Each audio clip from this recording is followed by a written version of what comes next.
Shalom, ladies and gentlemen. Today, as always, we'll be talking about our weekly Torah portion, Parshas Vayikra.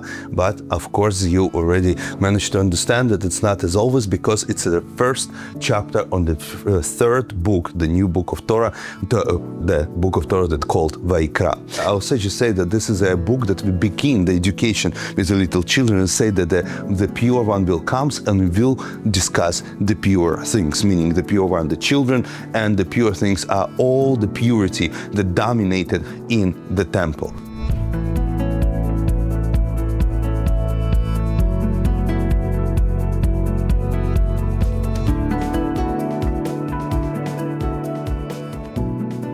One of the sacrifices, and most of the book is dedicated to different services and in temple meetings, offerings, it talks about the sin offering, the sacrifice to atone yourself from the sin. Now you ask a simple question, what it has to do your sin with the offering that you do? The Sefer HaChinuch, one of the central books in the Jewish tradition that was written in the 14th century in Barcelona by unknown author, it's described the 613 commandments with a short and longer explanation. It says that whatever was needed is an experience that will kind of stamp itself into the memory of the sinner that will not do it again. Meaning, in order to go to a temple, you have to take days off at work. You have to travel was not so easy, even you live closer to Jerusalem. You come to Jerusalem and then you have to buy the animal for sacrifice. And you come to the temple, and temple itself, it was a very, very impressive environment. Rambam says that the whole point of all the entourage in the temple was to impress, to create this wow effect. And it's, yes, the person was in turmoil, and only then, when you bring this offering, you do the vidui, the confession of your sin, and always in purpose that you will not do it again, that you have this experience.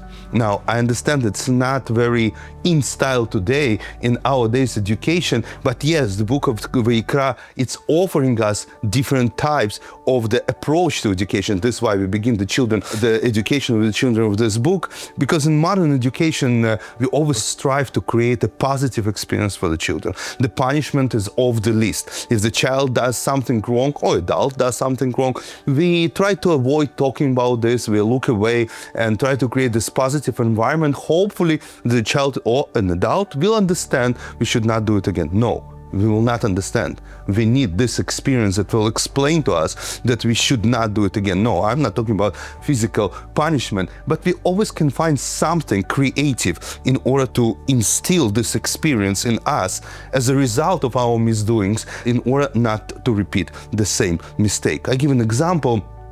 Couple of years ago, a woman called me and she said that she wants me to talk to her father.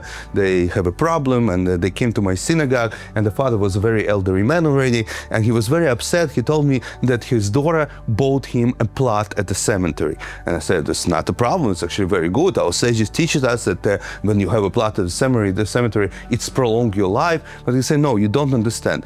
She went specifically on Shabbat and purchased it on Shabbat and broke Shabbat, and I don't want to be buried there because it's whatever he said, that it's a cursed place. And this elderly man in his late stages of life started to go to the synagogue, observe Torah mitzvahs little by little. For me, the most important obligation was to reconcile between the daughter and the father. And I addressed the daughter and I said, like, think about something that you could do that your father will love, something that will that will be inspired, but maybe a mistake, honest mistake, you just didn't know.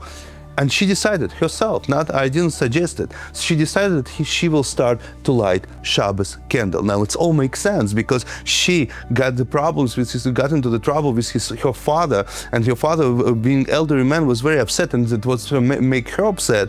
And she decided to do something about Shabbat that her father was very pleased and very honored that in his honor she's doing. But no, she didn't do it in his honor. She did it because she did something wrong. Now she's doing something good. Unfortunately, this elderly man already passed away, and we met his daughter at the funeral service. I asked her if she's lighting the candle. She said she does. Not always, sometimes she skips, but she does. This how you create an experience. This how you make it memorable, that you will not repeat your misdoings, your transgressions again. Thank you very much. Good luck. I see you next week.